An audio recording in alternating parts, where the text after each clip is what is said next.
Qanday siyasat bo'lib o'tadi men buga tushunmaydim. Soyuz kesdi 10 ele yıl boldu. To'g'rimi? Andan 11 yıl bo'ldi. Emal 12 yıl bo'lib 15 yıl o'qitdi, bar miyasi yo'q bo'lgandan keyin alballar o'qiydi. Büt hozir kompüter bilan o'qiyapti. Kalkulator bilan o'qiyapti. 4 tablitsani bilse Politexnik institutga o'tasin dechi.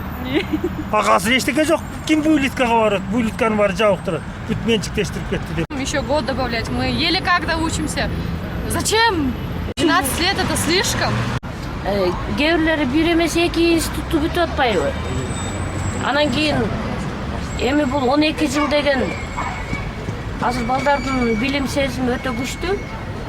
12 жыл туура эмес го, 10 эле жыл окуса, андан кийин өзүнүн кесибин тандап кетсе эле болду. Ошол айтайын. Обучение 12 лет? Нет, это слишком много. Это действительно как человек тогда полжизни тратит на то, чтобы учиться сначала в школе. Позже он около 6 или 5 лет тратит на обучение в университете, и только после он начинает жить свою жизнь. И то не факт, что он получит образование.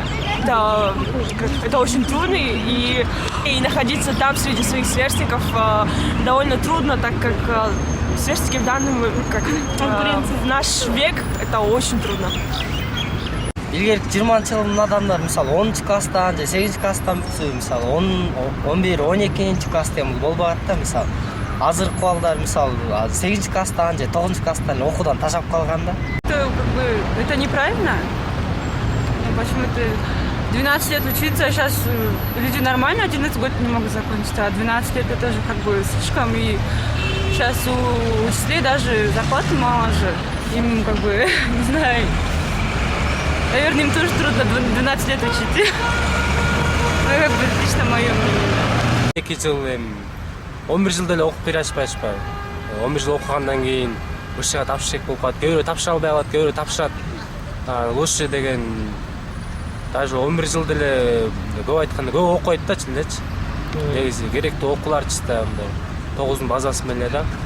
11 классты бүткөндөн кийин уже ал деген эме болуп калды, кандай десем. 11 бүткөндөн кийин вышка тапшырат, вышканын акчасын өзүнүн эмесине эле жарай албайт да баягы.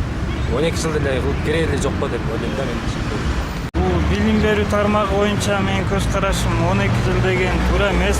Менин оюмча бул андан көрө 10 эле жыл окутуш керек да. Азыр бакалаврный 4 жылдык, 3 жылдык дегендерди жоюп, мурункудай эле жогорку билимди 5 жылдык кылып, аны студенттер кайра окутпай, алардан акча алгандын эмесин ордуна аларды жакшы специалист кылып чыгарыш керек да. Менин оюм ушундай. Жок, 12 жылдын кереги жок. Даже 10 класста эле чейин окуш керек болду. 12 жыл окушпайт, андан көрө жогорку окуу жайлардагы билим берүүнүн сапатын жакшыртыш керек. Это неправильно. Что ученики у учились 12 детей лет, вообще да? детства нет. Вот. И еще заберут целый год. Я думаю, что 12 лет это уже очень чересчур. 10-11 класс, и то еле заканчивают, и многие ученики работают там в кафе, там в вечернем там, или в дневном. Как-то школа сейчас не особо как-то смотрит за учениками, тем более 10 класс они вообще не смотрят, а вот только в 11-м и то перед оркой. Поэтому не думаю, что так. Им просто делать нечего, и как раньше говорили, зимы не будет, вот точно так что-то придумывают.